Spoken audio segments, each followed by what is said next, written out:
Magandang umaga sa inyong lahat mga friends. So, kahapon, ang number natin pasok sa 6D.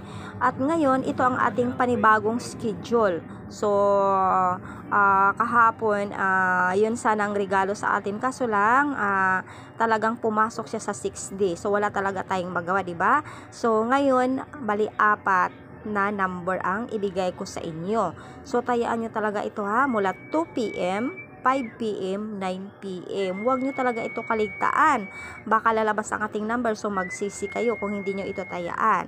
So, start tayo sa 556, 615, 595, 159. So, yan ang inyong tayaan, So, hindi ko lang nalagyan ng 2 p.m., 5 p.m. Pero, kailangan 3 draw talaga ang pagtaya sa ating hearing. Okay, so good luck sa inyong lahat. Good luck. So ma-advise ko lang target rumble. Target rumble talaga ang importante dito. Kasi kung hindi kayo mag-rumble, so hindi double ang panalo. Kung sakaling mag-boom ang ating number ngayong araw. So kailangan dalawa talaga. Target rumble ang pinaka the best dito na pagbili sa ating hearing.